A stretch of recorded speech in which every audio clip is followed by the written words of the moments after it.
morning, everybody. Happy Mondays, and welcome to the news agenda, fronted yet again, not by the editor, but by me, Fleet Street Fox. And today I'm joined by the Mirror's online political editor, Dan Bloom. Morning, Dan. Morning. Now, we're going to take you through the biggest stories of the day. We want you to get into the comments, ask us your questions, tell us whatever's burning a hole in your head and what you think about what's going on in the news. We can't answer all of them, but we will answer the best ones. So make sure they're good.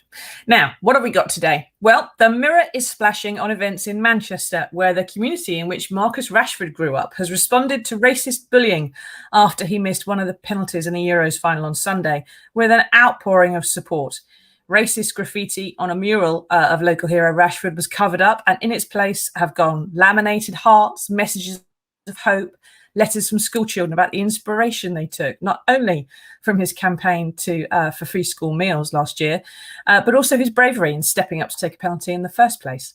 Now, Dan, I don't know how old you were in 1996. When missed penalties meant we lost out in the Euros. You're probably a baby, but I was a teenager, and I don't remember any outpouring of love for our team or for Gareth Southgate at the time. Some people were only mildly disappointed, of course. Racism wasn't really the issue with him, but the game and the whole country seems to have changed a lot in those 25 years, because this just wouldn't have happened in 1996. Well, I've got to start this with the disclaimer that I've got one thing in common with Boris Johnson, and that's that I've never really been a football man. So you have to take everything I say in the context of that. But it does seem as though the game has changed, even in the last 5 years. And it's Gareth Southgate, in fact, particularly, isn't it, with his letter to the nation and with his kind of particular, modest style of leading the team and kind of leading the nation and saying this is what we should stand up for, and we should be sort of decent and just tolerant and nice to each other. And that image, of him kind of embracing the players at the end of the penalties on Sunday is kind of an emblem of that, isn't it?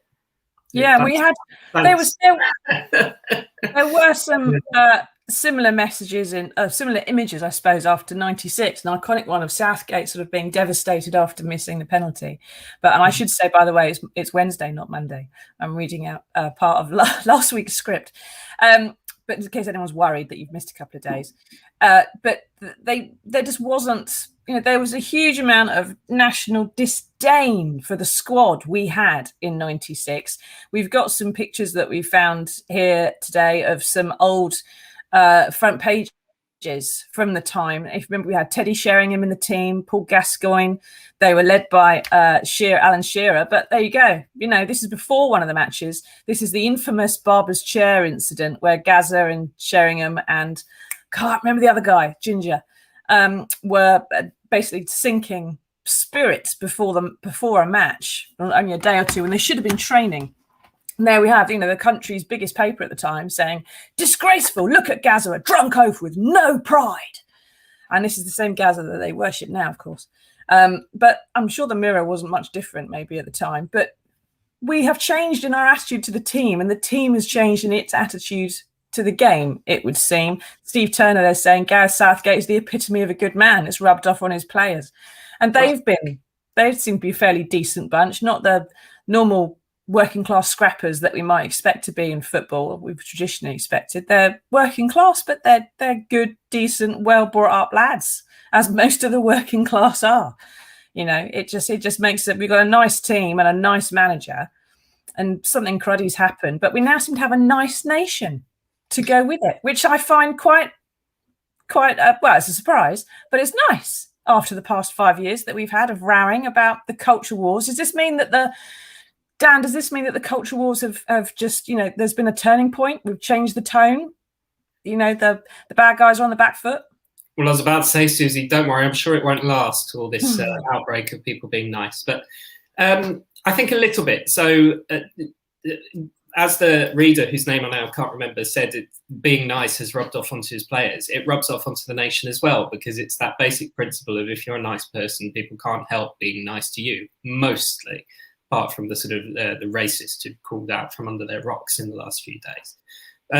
In terms of the culture wars, I mean, my view on it has always been that it's kind of been fueled by a minority of people who kind of, often exist online and will push issues like should we be doing this or should we be doing that as being more important than they actually are. And the problem is that when it comes to, it started last year with sort of should we tear down statues of slave traders, and this year's, should footballers take the knee, and is it a Marxist gesture or is it just an anti-racist gesture? Yeah.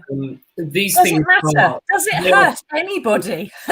Well, they are kind of obviously not the most important issues in our society. The most important issues in our society are things like climate change, an aging population, social care, that sort of thing.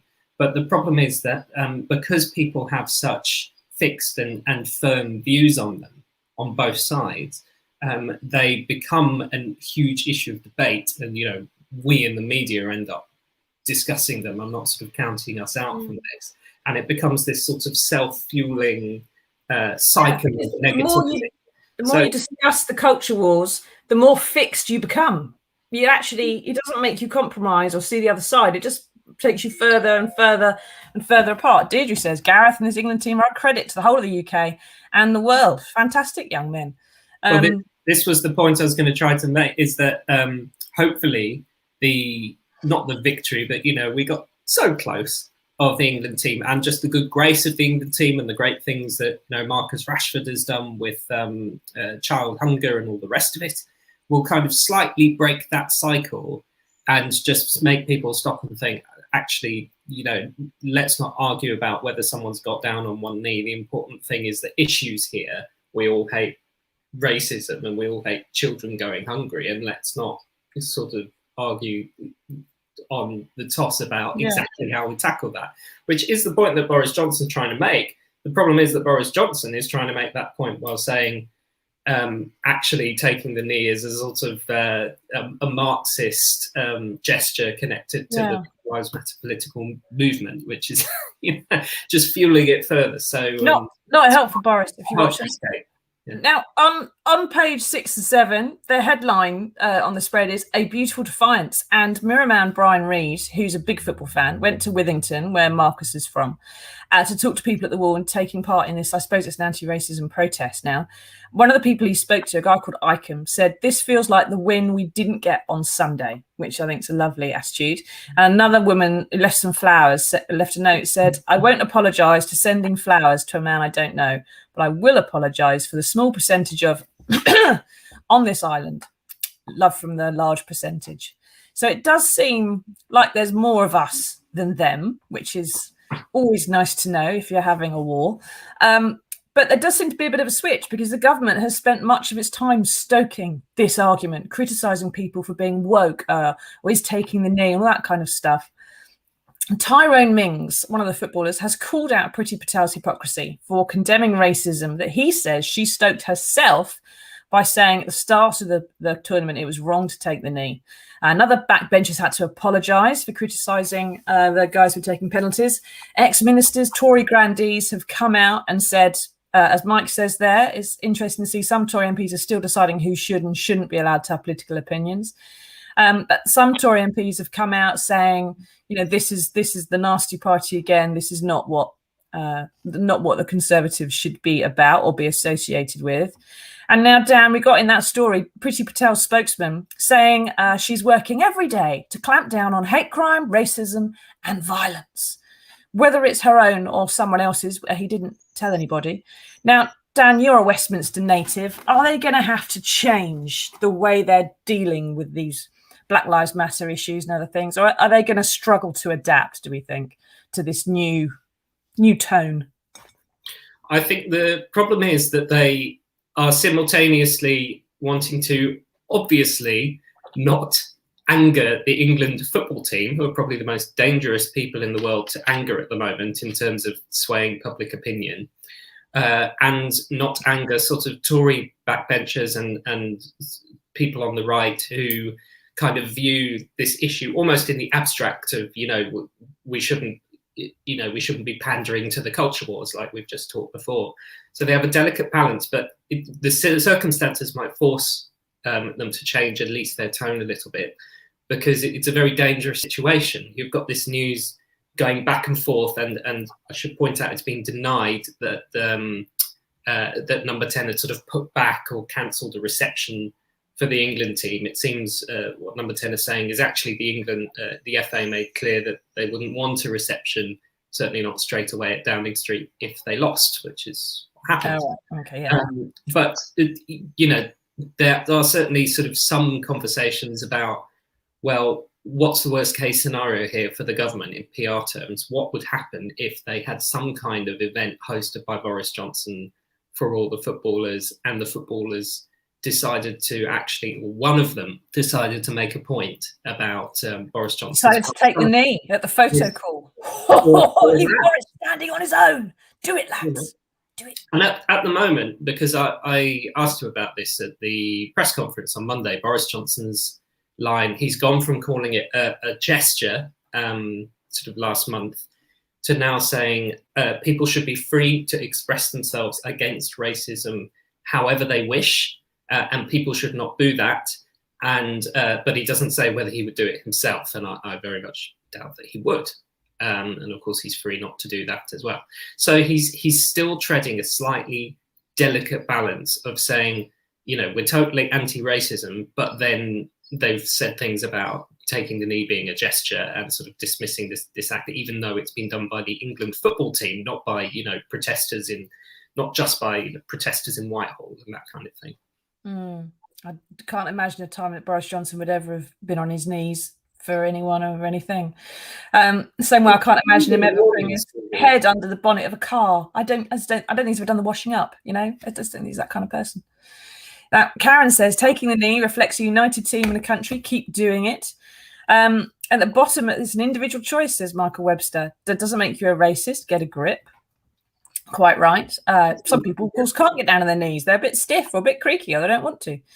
At the bottom of that page about Tyrone Mings, there is a mirror investigation into social media companies that have been leaving up tweets that have hurled racist invective at the players, including some of them who are stupid enough to use what appear to be their real names and birthdays. Racism, not bright. And the police are hunting for those involved. Now, hopefully they're also looking for those people who crashed the turnstiles at Wembley, because some of them should probably get nicked.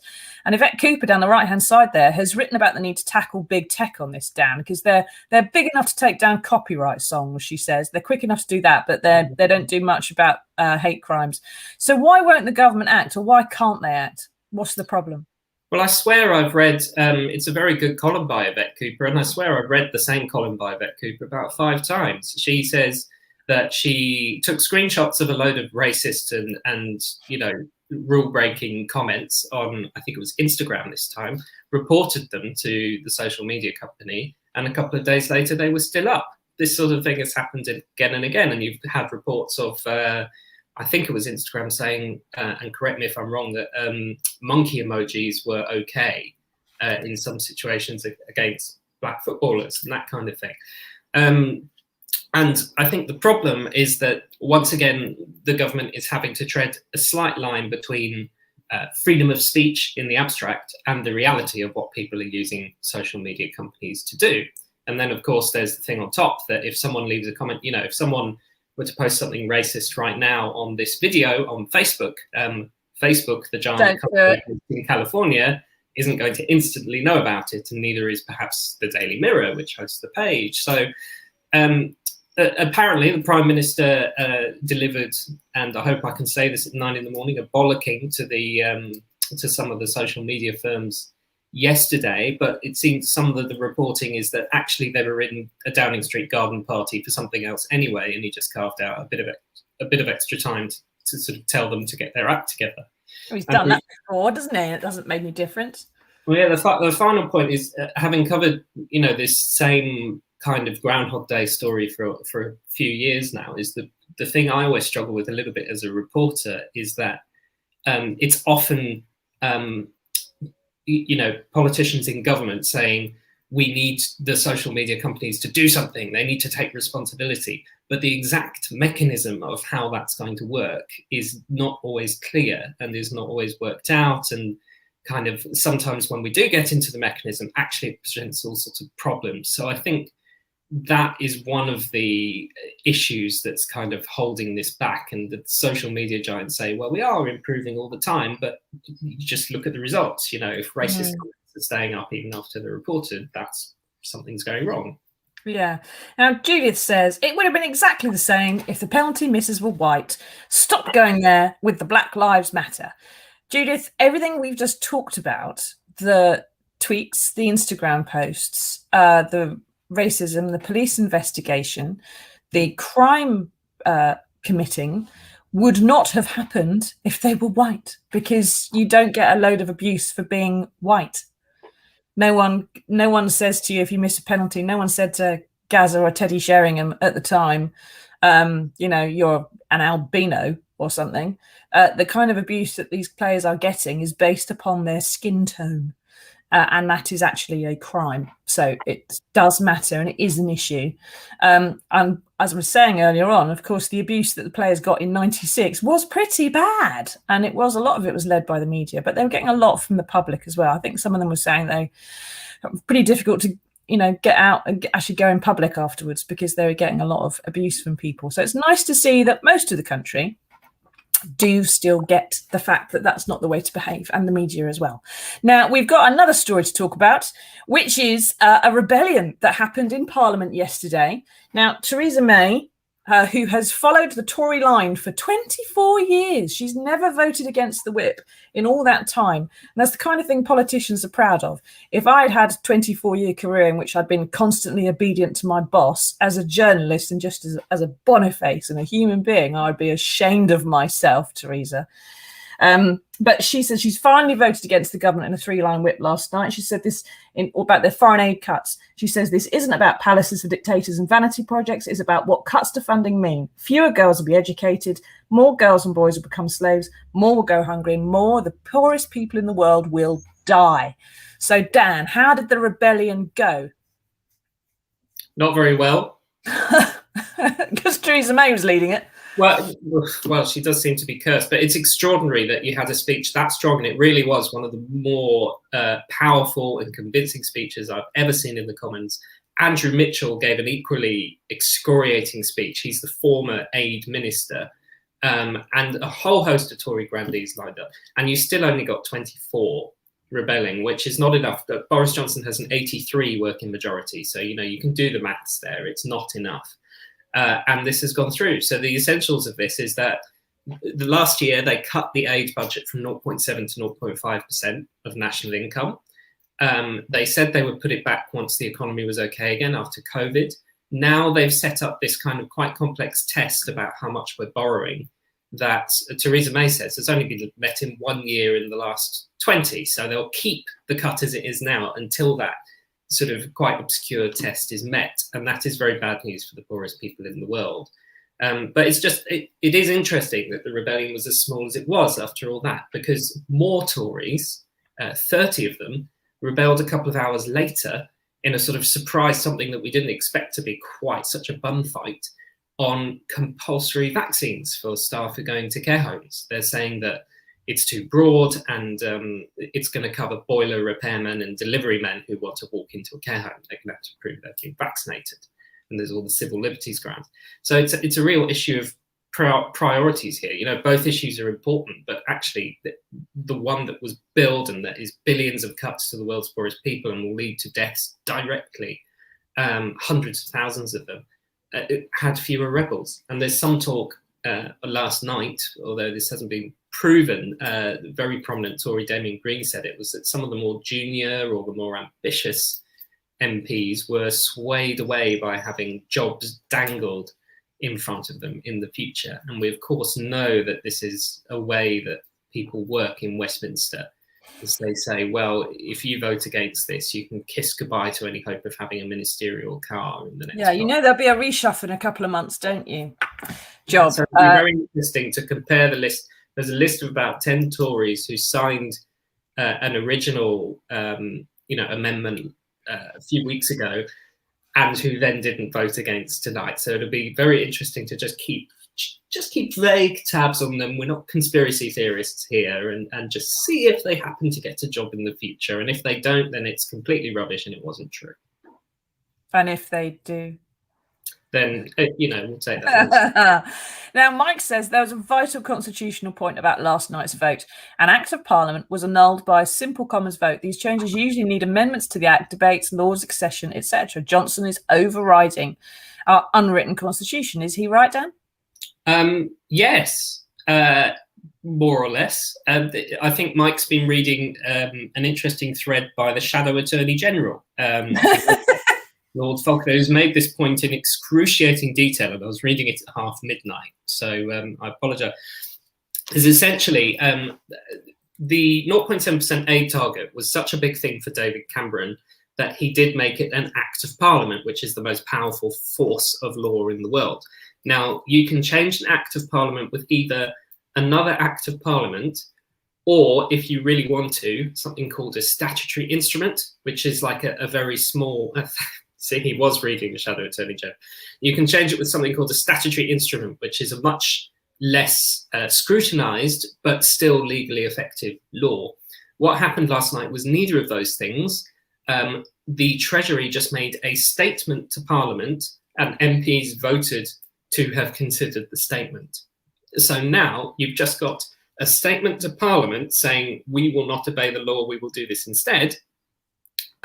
Has been approved by MPs. You can argue about whether it's actually been approved.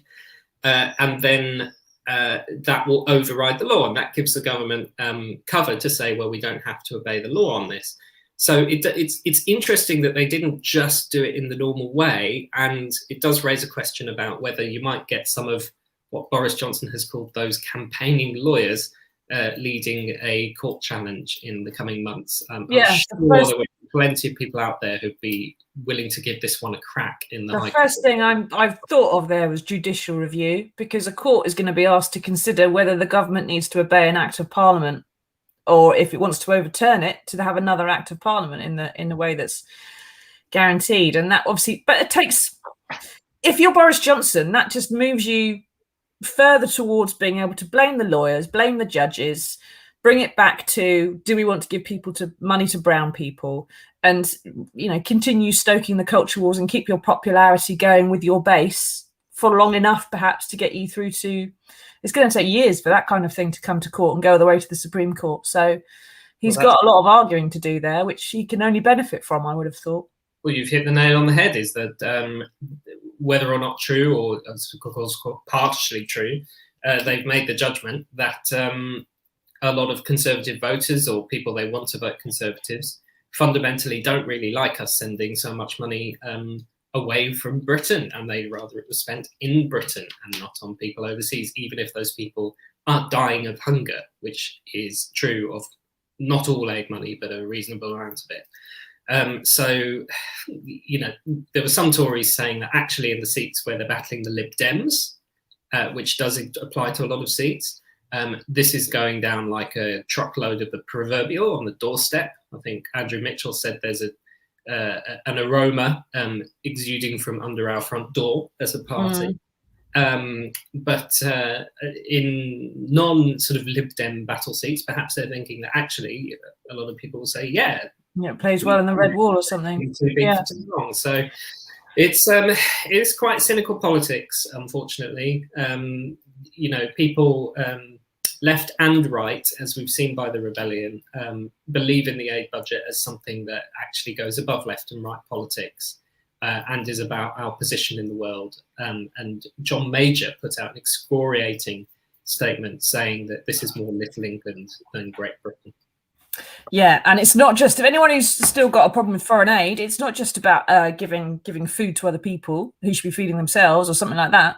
It's also to do with Britain being a power in the world, because you buy governments by giving them foreign aid sometimes. So you buy intelligence, you buy security support, you buy visa travel for your own residents. You can do all kinds of things. Lots of soft power gets exercised with the spending of foreign aid. And Britain is a force to be reckoned with in the world. The more money that it spends in the world. Stop spending that money, we become less important. So if you are a Little Englander, that's what you're going to be paying for. Now, keep asking us your questions. How do you feel about the outpouring of support for Marcus Rashford. Do you think there should be more murals? Do you think there should be fewer murals about our footballers? Do you remember something different about 1996 and the Euros penalties and how we reacted to that than I can recall? Let us know. Get into the comments. Ask us your questions. We'll round them up at the end. How do you feel about the foreign aid cuts? Is that all right with you, or would you rather that we were just a slightly better nation? Now there is some good news that's come out of the Euros. And we're going to do this first, because speaking of football, it turns out, even if you didn't watch the game, something has gone well for you. Here it is.